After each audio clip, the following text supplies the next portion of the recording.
Allah made me not good at some things. I have a limit. I'm not good at accounting.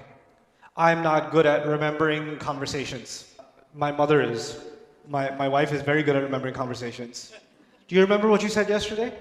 If I'm being honest, I don't even remember what I said 1 minute ago, if I'm being completely honest. Do you remember that game in 1992, the World Cup final? Yeah. Yeah, that was awesome. But do you remember what you said yesterday? Nope. I got nothing. There are some people that can remember some things, not remember other things. I'm good at creativity, not good at management. This is the thing. There are some people very good at organizing, but not very good at patience. Right? Happens. Usually organized people, very impatient people. It's the thing. Right? Because they see any chaos around them, they're like, you know.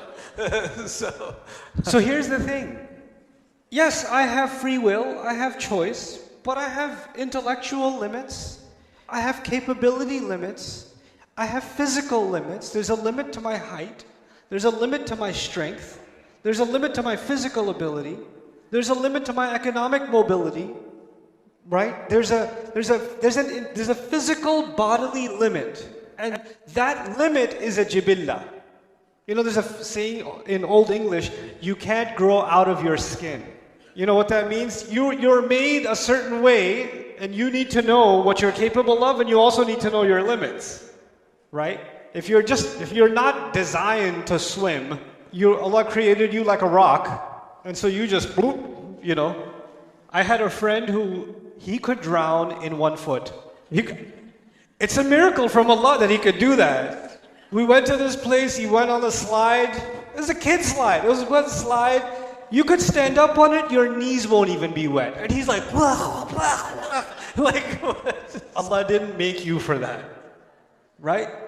So there's the limit placed within our genetic makeup. There's siblings, some siblings super genius, super creative, super academic, and the other one super athlete, but don't ask him to study. Allah made 2 different jibillah. You understand? So there is this body that Allah gave us, and this mind, these genetics that Allah gave us that are all different for all of us. The path that Allah chose, that He says He guided you to a path. The path He made was unique to you. And the path He made for me was unique to me. Based on my jibillah, physically, and outside of my jibillah, my environment. This is what psychology tells us. Human personality is made up of 2 things. It's made up of your genetics and it's made up of your environment. That's what modern psychology basically tells you, right? And Quran is also talking about how within that environment, like the hadith says, everybody was born on fitrah, parents make them Jews, Christians, and that's environment, isn't it? Right? So your environment and your genetics, within that, Allah gave you a path.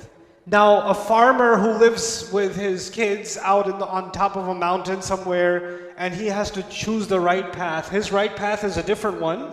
And the manager of a multi-million-dollar organization, he's a VP or something like that, his jibillah and his path is a different one. The choices he has to make or she has to make are different ones, you understand?